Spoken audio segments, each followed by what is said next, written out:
So starting the test drive in this Acadia here, I like the 2.5 Turbo 4. I think it has plenty of pickup. Of course, it's meant to be more fuel efficient than the V6, but I just like how it gets up more than the V6, even though it's not necessarily as powerful.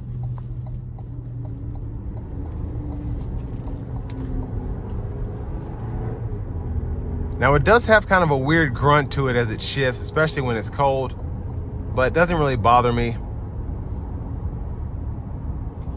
But let's make sure we're in the sport mode. Not gonna floor it, but gonna give it a little pull getting on the interstate here.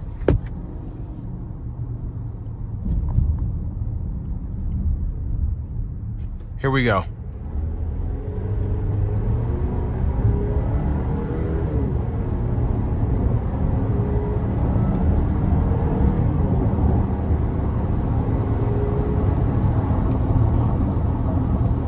So I think it's actually pretty quick, personally. Let me see if I can get over a lane and test out the Super Cruise for a sec.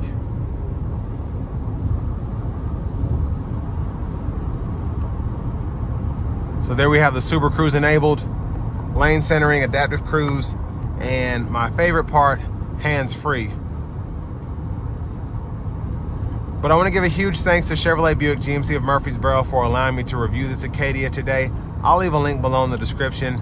If you're looking to find the best price on one of these closer to home, click that second link down below. It takes just a minute to fill out your information, and I'll make sure the local dealers are fighting to get you the best price on this or whatever new vehicle you might be interested in. Now it kind of keeps going until it feels you're getting in that exit lane. It'll kind of flash at you and let you know, all right, I'm about to stop. So I love Super Cruise. I just think it's the best semi-autonomous driving system out there. It's not fully autonomous, but it just gives you that feeling of security. You don't feel like it's guessing or anything like that. So very impressed with this system here. Now for the price point, I think this is a pretty good option for what you get. It's very luxurious. There's a lot that comes in this Denali trim, and then just having the Super Cruise on top of that, I really don't have anything I would complain about here to be in this price point again. And I think you get quite a bit when you think about the luxury that's in here. You have that panoramic roof option, which is great, not necessarily a necessity. You have the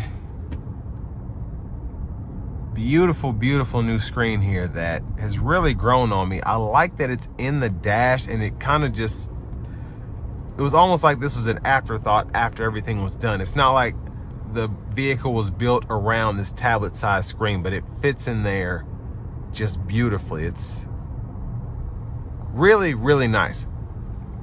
But again, the Super Cruise is a huge plus on this vehicle. The heated cooled seats, the rear AC controls, but most importantly, just the feeling you get behind this, having that nice big Denali grille, the nicer wheels, the beautiful interior. It's something that when you get behind the wheel, you're thinking, okay, I feel like this can bring that kind of money that they're asking for it. It's just that nice of a vehicle.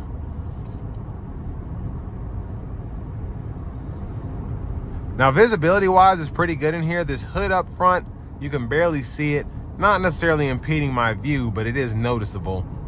It's not going to be like a minivan where you can't see the hood when you're in the driver's seat.